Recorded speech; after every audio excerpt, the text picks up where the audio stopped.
You've seen this photograph before, even if you don't remember it.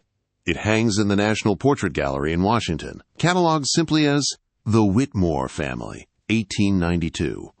The curators will tell you it's a fine example of Victorian portraiture, remarkable for its technical clarity and the subtle way the photographer captured the family's prosperity through their clothing and posture.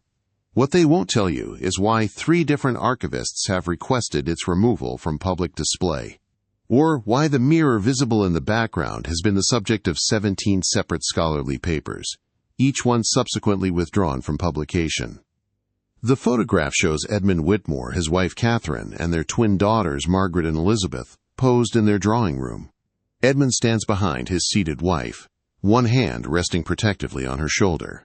The girls, perhaps 8 years old, sit primly on a small sofa, their dark hair perfectly arranged, their white dresses immaculate.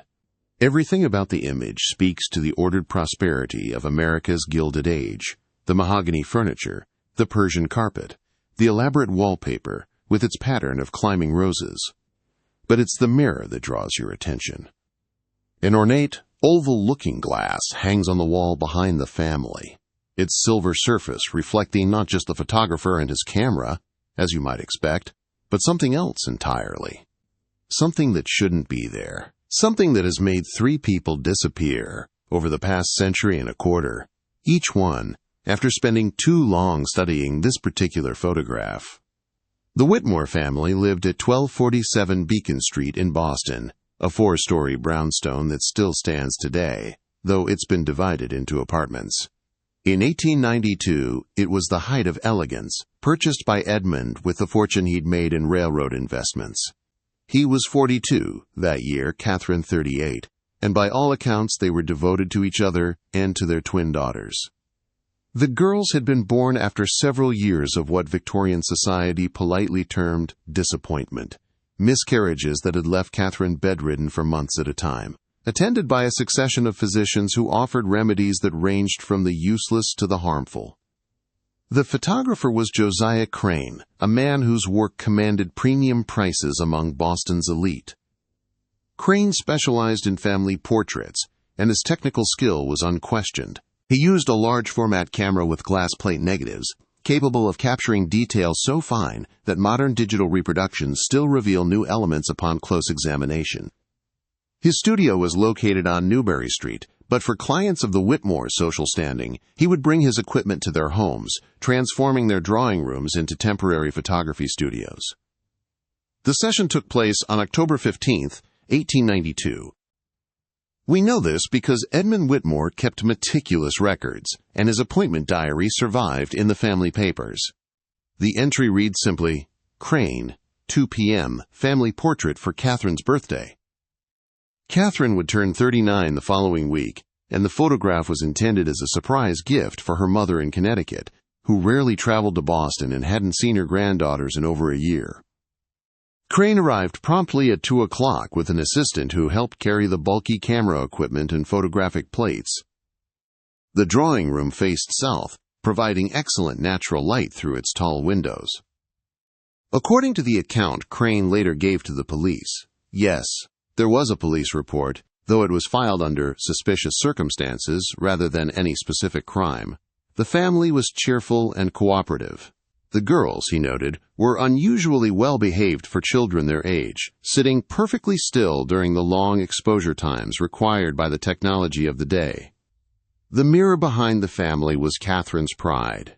She had discovered it in an antique shop on Charles Street, an 18th-century piece that the dealer claimed had belonged to a wealthy merchant family in Salem. The frame was carved mahogany, elaborate with flowers and scrollwork, and the glass itself was remarkably clear for its age.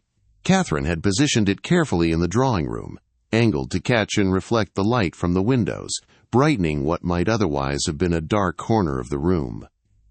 It was Catherine who first noticed something was wrong with the developed photograph when Crane delivered it 3 days later. She called for Edmund immediately, her voice carrying a note of distress that brought him running from his study.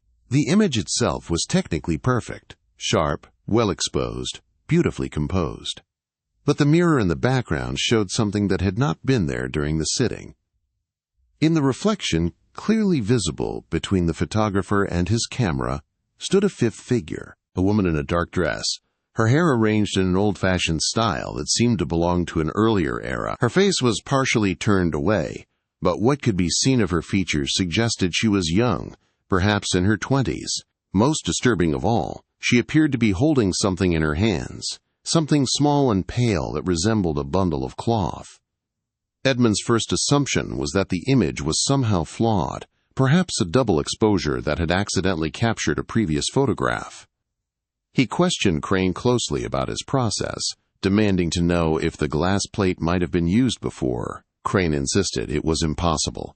He used only fresh plates for family portraits, and his developing process was meticulous. There could be no previous image bleeding through. But even as they debated the technical impossibility of what they were seeing, Catherine had grown increasingly agitated. She recognized the woman in the mirror, not personally, but from descriptions she had heard whispered among the servants and the older residents of Beacon Hill. The woman matched accounts of Sarah Worthington, who had lived in their house 40 years earlier, and who had, according to local legend, died under mysterious circumstances. The Worthington family had occupied 1247 Beacon Street from 1848 to 1852. Thomas Worthington was a merchant involved in the China trade, and his wife Sarah had given birth to 3 children during their residence there. But it was their 4th pregnancy that ended in tragedy. Sarah had carried the child to full term, but the infant had died within hours of birth. The official cause was listed as failure to thrive, a catch-all diagnosis that could mean anything from birth defects to simple weakness. Sarah herself had died 3 days later, officially from childbed fever, though the circumstances were strange enough to attract attention. Neighbors reported hearing her crying and talking to herself in the days following the infant's death, despite her husband's insistence that she was too weak to speak. The servants claimed she spent hours holding something in her arms, rocking and singing lullabies, though no one could see what she was cradling. On the night she died, several residents of Beacon Street reported seeing lights moving through the upper floors of the Worthington house, though Thomas swore his wife had been unconscious since early evening. When the doctor was finally summoned the next morning, he found Sarah's body in the nursery, positioned as if she were sleeping in the rocking chair by the window. In her arms was a bundle of the infant's christening gown, wrapped carefully as if it contained a child. The house had remained empty for 2 years after the Worthington family departed. Potential buyers complained of strange sounds, crying that seemed to come from the walls themselves, the creak of a rocking chair in the empty nursery, footsteps in corridors where no one walked. Some reported seeing a woman in old-fashioned dress moving through the upper floors, always carrying something in her arms, always turning away when observed directly. By the time Edmund Whitmore purchased the property in 1891, these stories had faded into the general folklore of Beacon Hill. Boston was full of old houses with old stories, and most residents paid little attention to tales of ghostly appearances. Edmund was a practical man who bought the house for its solid construction and fashionable address, not its history. But now, staring at the photograph, Catherine felt a chill that had nothing to do with the October weather. The woman in the mirror stood exactly where the old nursery would have been located, 1 floor above the drawing room. And the bundle in her arms bore an unmistakable resemblance to the christening gown Catherine had discovered in the attic shortly after they moved in. A delicate white garment that appeared to date from the middle of the century. Edmund attempted to approach the matter scientifically. He borrowed a magnifying glass from his study and examined every inch of the photograph under bright light. The image of the woman was not a flaw in the glass or a trick of light and shadow. She was as clearly defined as any other element in the photograph, her clothing detailed enough to reveal the pattern of buttons on her dress, the way her hair was pinned back with what appeared to be a tortoiseshell comb. More disturbing still, when Edmund compared the angle of the woman's reflection to the actual position of the mirror in their drawing room, the geometry was impossible. For her to appear in that spot in the reflection, she would have had to be standing in a location occupied by a solid wall. There was no space behind or beside the mirror where a person could have positioned themselves, no angle from which someone could have entered the reflection without being visible in the main room. Crane, when confronted with these observations, grew increasingly defensive. He had been photographing Boston's elite families for 15 years and had never encountered anything like this.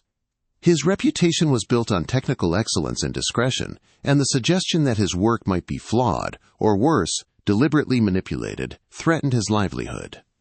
He offered to create another portrait at no charge, using different equipment and a fresh glass plate. The second sitting took place a week later, on October 22nd. This time, Edmund insisted on being present throughout the entire process, watching as Crane prepared his camera and checked every component. The mirror was draped with a sheet during the session, removing it entirely from the composition. The resulting photograph was technically perfect and showed only the 4 family members, positioned exactly as before, but with a blank wall where the mirror had hung. But something was wrong with this second photograph too, though it took several days for the family to realize what they were seeing. While the main subject was correct, the family posed in their drawing room, there was something subtly different about the light. Shadows fell at angles that didn't match the position of the windows, and certain objects in the room appeared to be illuminated by a source that wasn't visible in the frame. More troubling, when Edmund developed a habit of comparing the 2 photographs side by side, he began to notice that the family members themselves looked different between the images. In the first photograph, with the mirror uncovered, their expressions were natural and relaxed. In the second, taken with the mirror draped, there was a tension in their faces that hadn't been apparent during the sitting. Catherine's smile seemed forced, the children appeared slightly uncomfortable, and Edmund himself looked as if he were listening for something just beyond the range of hearing. It was Margaret, the more observant of the twins, who first articulated what the family had begun to sense but not yet acknowledge. The house felt different since the first photograph was taken. Sounds carried differently through the rooms, and the temperature seemed to fluctuate without any connection to the weather or the heating system. She complained of difficulty sleeping, claiming that someone was walking in the corridor outside her bedroom at night, though when Edmund investigated, he found nothing. Elizabeth, Margaret's twin, began to exhibit behavior that was even more concerning. She developed a habit of speaking to corners of rooms where no one stood, carrying on what appeared to be half of a conversation with someone only she could see. When questioned, she insisted she was talking to the sad lady who visited her during the day when the adults were busy with other matters. Catherine found this particularly disturbing because Elizabeth's descriptions of the sad lady matched the woman they had seen in the mirror's reflection. According to Elizabeth, the lady wore old-fashioned clothes and was always carrying something precious that she couldn't put down. The lady was looking for something she had lost, something that belonged to her but had been taken away. As autumn progressed into winter, the strange occurrences in the house became more frequent and more difficult to dismiss. Items would be found moved from their usual locations, particularly objects related to children, toys, books, small pieces of clothing. The nursery on the 3rd floor, which the Whitmores had left empty pending a future addition to their family, began to show signs of use despite being locked. The rocking chair by the window would be found moved from its position, and the christening gown Catherine had discovered in the attic would appear draped over the chair's arm, though it was supposedly stored in a trunk. Edmund hired additional servants, thinking that the existing staff might be playing pranks or simply being careless with the household items. But the new employees quit within days, claiming the house was unhappy and that they felt watched while performing their duties. One girl, a recent immigrant from Ireland who was accustomed to stories of supernatural encounters, told Catherine directly that there was a spirit in the house that was grieving and angry, and that it was particularly drawn to the children. The situation reached a crisis point in December when both twins became ill with what their physician diagnosed as nervous exhaustion. They complained of constant fatigue and difficulty concentrating, and both girls had developed a troubling habit of waking in the middle of the night and attempting to leave their rooms, though they claimed no memory of these incidents the following day. It was during one of these nighttime episodes that Catherine finally encountered the presence that had been haunting their home. She had been awakened by the sound of footsteps in the corridor and had risen to check on the children. She found Elizabeth standing at the top of the stairs, still asleep, but moving with apparent purpose toward the 3rd floor. As Catherine approached her daughter, she became aware of another figure on the staircase, a woman in dark clothing, ascending ahead of Elizabeth, moving with the same purposeful but dreamy gait. The woman turned as Catherine called out, and for the first time Catherine saw her face clearly. She was young, with dark hair arranged in the style of the 1850s, and her expression combined infinite sadness with desperate determination. In her arms she carried the christening gown, wrapped and bundled as if it contained a child. When their eyes met, Catherine felt a wave of grief so intense it nearly brought her to her knees. Not her own sorrow, but the overwhelming anguish of a mother who had lost her child and refused to accept that loss. The figure spoke, though whether aloud or directly into Catherine's mind was never clear. "She took my baby," the woman said. "She took my baby and won't give him back. But I know where she hid him. I know where they all are." The encounter lasted only seconds before the figure faded, leaving Catherine alone with Elizabeth, who had awakened and was crying with terror she couldn't explain. But those few words were enough to send Catherine searching through the house's history with renewed urgency. What she discovered in the Boston City records changed everything she thought she knew about their home. The official death certificate for Sarah Worthington's infant listed the cause of death as stillborn, but a separate document filed 3 days later recorded the burial of unnamed male infant in Mount Auburn Cemetery. More significantly, there was a record of payment to a midwife named Mrs. Hannah Pratt, who had attended the birth. Mrs. Pratt had lived well into the 1880s, and her own death record included a peculiar detail. Among her personal effects was a journal that her executor had turned over to the police, containing entries that described difficult cases where infants had been born alive but were reported as stillborn at the request of families who could not care for children with birth defects or other complications. The journal, which Catherine was able to examine through a contact at the police department, contained an entry dated March 15, 1852, describing a birth at the Worthington residence. According to Mrs. Pratt's account, the infant had been born alive, but with a severe cleft palate that would have made normal feeding impossible. The father, Thomas Worthington, had made the decision to report the child as stillborn rather than watch him starve slowly or burden the family with the expense and social stigma of caring for a severely disabled child. But Mrs. Pratt's journal revealed that the infant had not died immediately. He had lived for several hours, long enough for his mother to hold him and attempt to nurse him. Mrs. Pratt had been paid extra to ensure that the child's death was handled discreetly, and she had taken the living infant away from the house with the understanding that he would be given a quick and merciful end. The final entry related to the Worthington case, dated 3 days later, was more disturbing. Mrs. Pratt wrote that the infant had proven more resilient than expected and that she had been forced to take more direct action to ensure his death. She had then buried the body in an unmarked grave in her own backyard, along with several other children who had met similar fates over the years. This discovery explained Sarah Worthington's rapid mental deterioration following the birth. She had given birth to a living child, had held him, and felt him move in her arms, and then had been told he was dead. When she demanded to see the body, she had been shown an empty christening gown and told that the child had been too damaged to be viewed.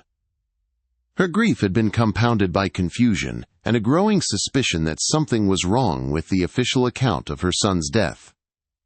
The lights neighbors had seen moving through the house on the night of Sarah's death now made sense as well. She had been searching for her child, convinced that he was still alive somewhere in the house, hidden by her husband or by Mrs. Pratt. Her death, while officially attributed to childbed fever, had likely been the result of her increasingly frantic efforts to find her missing infant, combined with the physical weakness of recent childbirth and the psychological trauma of her loss.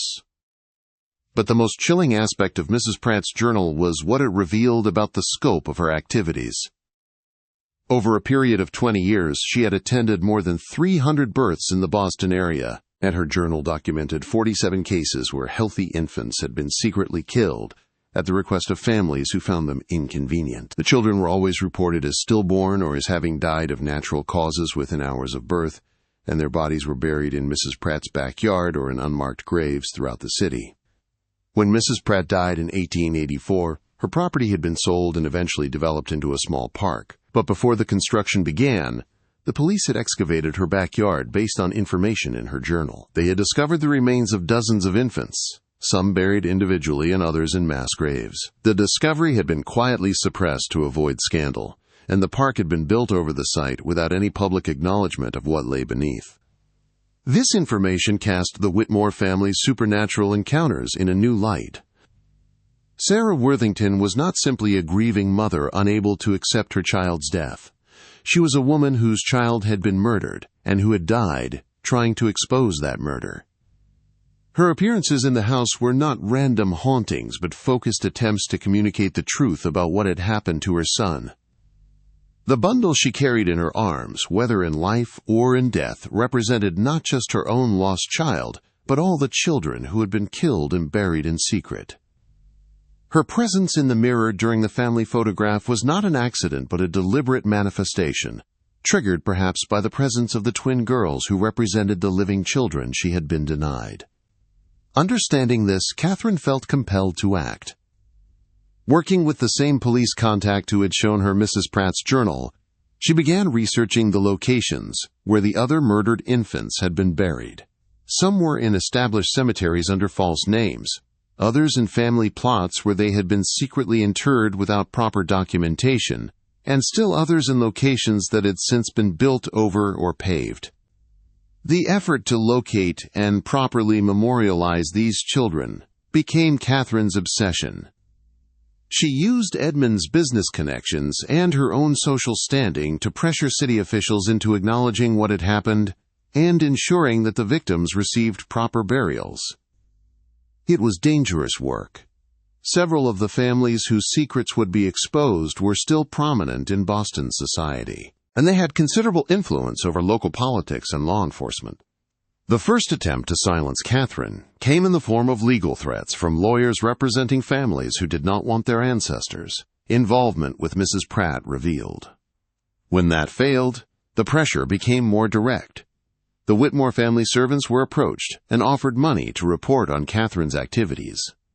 Their mail was intercepted, and Edmund's business dealings came under scrutiny from regulatory authorities who had previously ignored his affairs. But it was the supernatural encounters that proved most effective at undermining Catherine's efforts.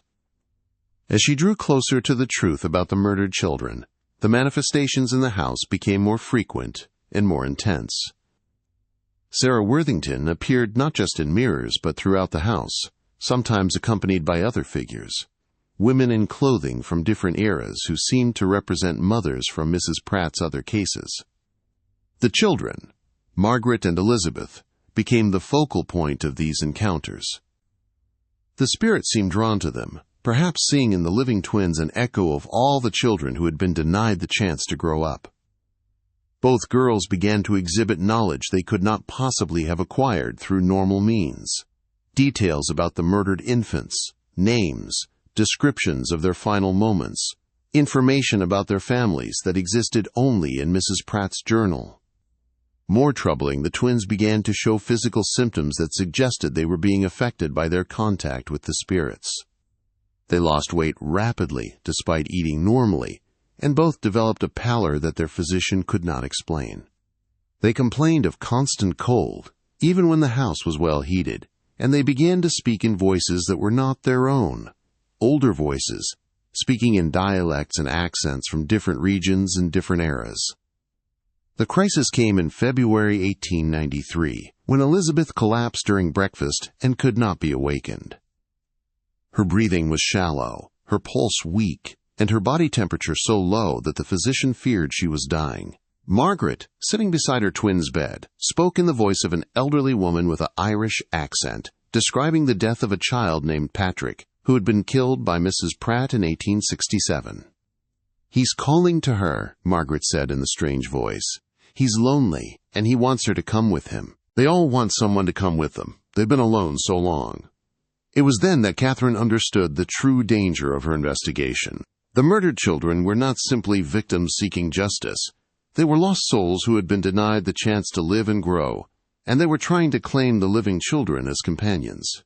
Sarah Worthington had become their leader not because she sought vengeance, but because she alone among the spirits understood what it meant to love a child, and she was trying to reunite all the murdered infants with the living children they had never had the chance to become. The solution, when it came, was both simple and terrible. Catherine realized that the spirits could not be banished or reasoned with.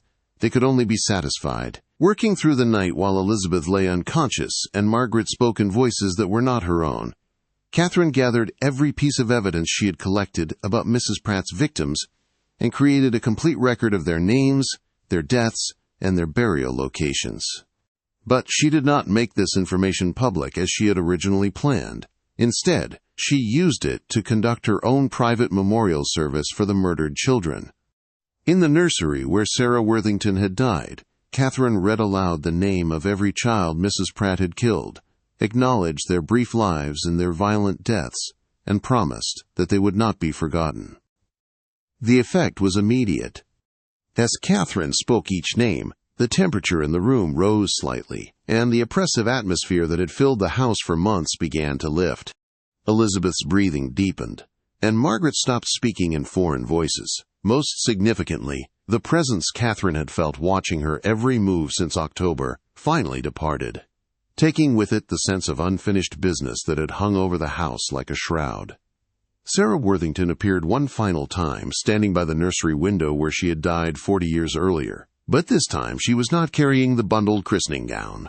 Her arms were empty, her expression peaceful, and when she looked at Catherine, it was with gratitude rather than desperation. She faded gradually, like morning mist dissolving in sunlight, and she did not return.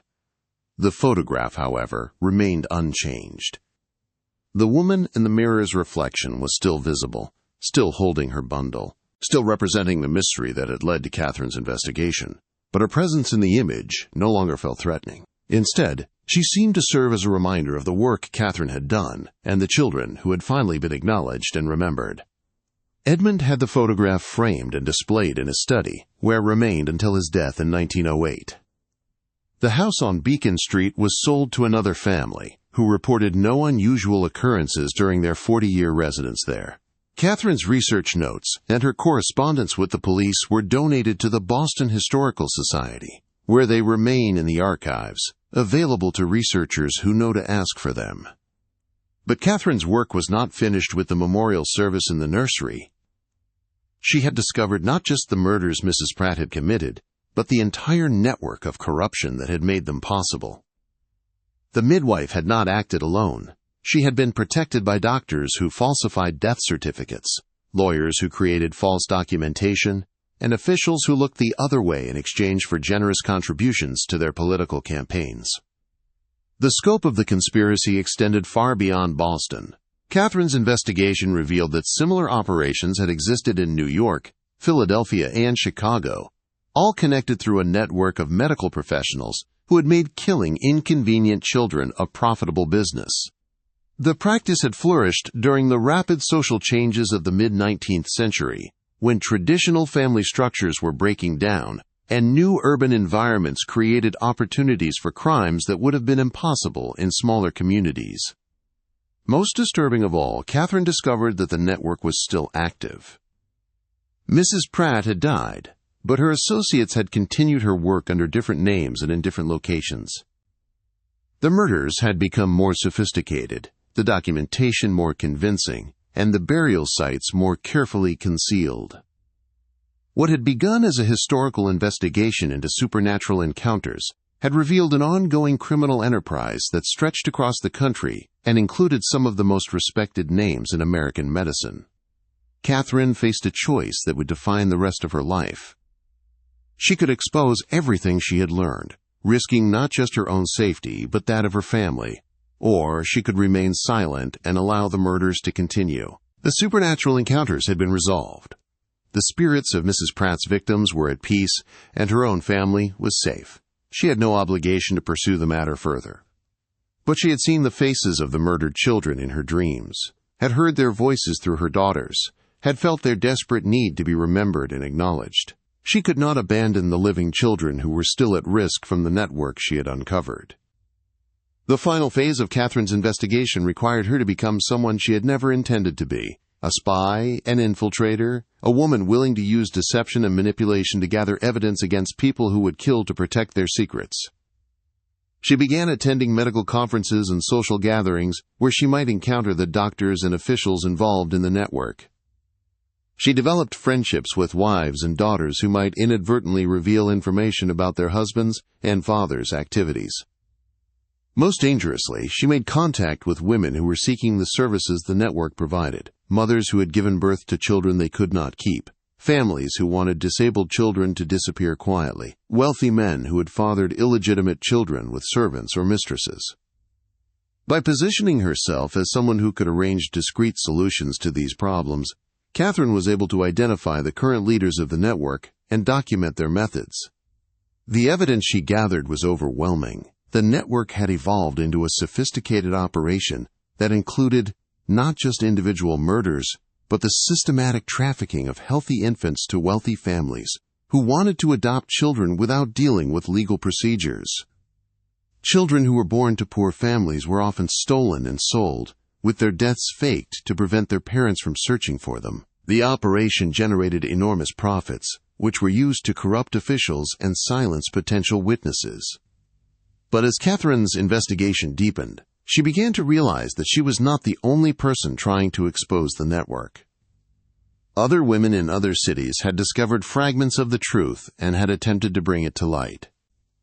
Most had been discredited or silenced, their evidence dismissed as the fantasies of hysterical females. Some had simply disappeared, their cases classified as missing persons and quietly forgotten. Catherine understood that she was walking the same dangerous path these women had followed, and that her own disappearance would be arranged if she became too much of a threat. She began taking precautions, creating multiple copies of her evidence and storing them in different locations, establishing contact with journalists and officials who might be trusted to continue her work if something happened to her, and, most importantly, training other women to recognize the signs of the network's activities and to investigate them independently.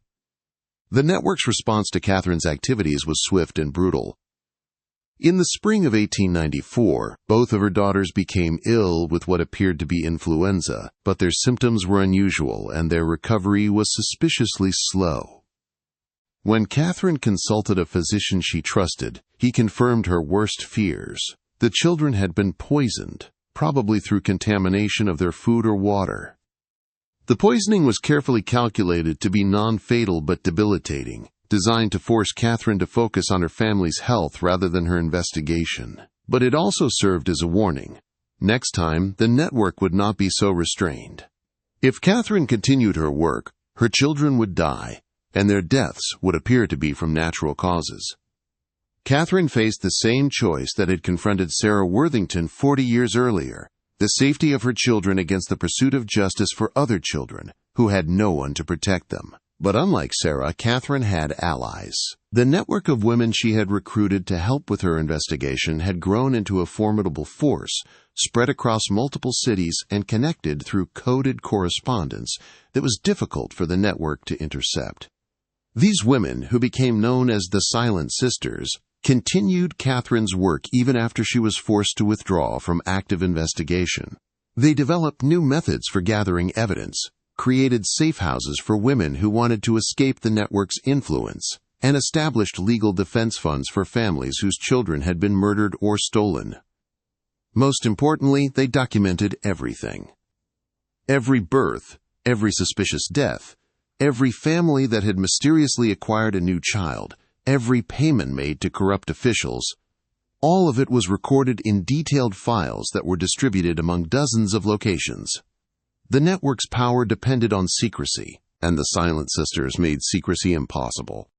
The final confrontation came in the winter of 1895, when the network attempted to eliminate Catherine once and for all. A gas leak in the Whitmore house was arranged to appear accidental, designed to kill the entire family while they slept. But Catherine had been expecting such an attempt, and she had taken the precaution of moving her family to a different location while leaving the house apparently occupied. The explosion that destroyed much of 1247 Beacon Street was headline news in the Boston papers, and the official investigation concluded that faulty gas lines had caused a tragic accident. But Catherine had arranged for witnesses to observe the men who had actually caused the explosion, and their testimony provided the final piece of evidence needed to expose the network's violent methods. The evidence Catherine and the Silent Sisters had gathered was released simultaneously in 23 cities, creating a scandal that could not be suppressed or dismissed. The network's power to silence individual accusers was useless against a coordinated release of information that included photographs, documents, witness testimony, and detailed maps of burial sites. The trials that followed revealed the full scope of the conspiracy. More than 200 medical professionals were arrested, along with dozens of lawyers, government officials, and business leaders who had protected the network or profited from its activities. The investigation uncovered the murders of more than 3,000 children over a period of 50 years, along with the theft and illegal sale of thousands more.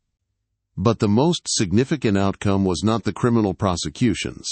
Many of the network's leaders were able to escape conviction through legal technicalities or political influence.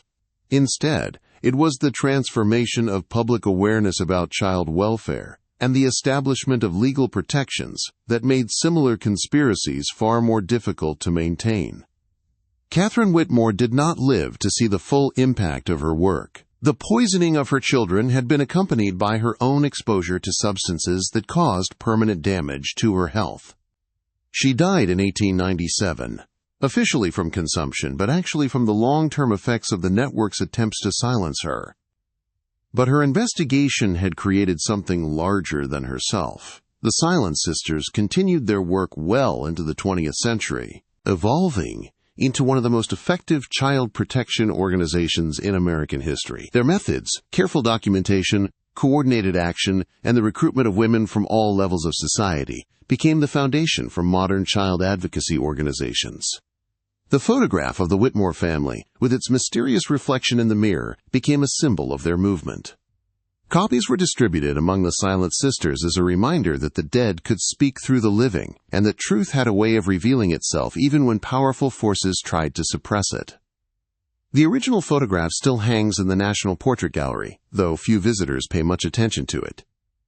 The placard identifies it simply as a representative example of Victorian family photography, with no mention of the investigation it triggered or the lives it changed. The mirror in the background, with its impossible reflection, continues to pose its silent question to anyone who looks closely enough to see it. You know the truth now, though. You understand what the woman in the mirror represents, and why her image has persisted unchanged through more than a century of attempts to explain or dismiss it. She stands as a reminder that some mysteries are not meant to be solved, but to be understood, and that the most important truths are often hidden in plain sight, waiting for someone brave enough to look beyond the obvious and ask the questions that others are afraid to voice.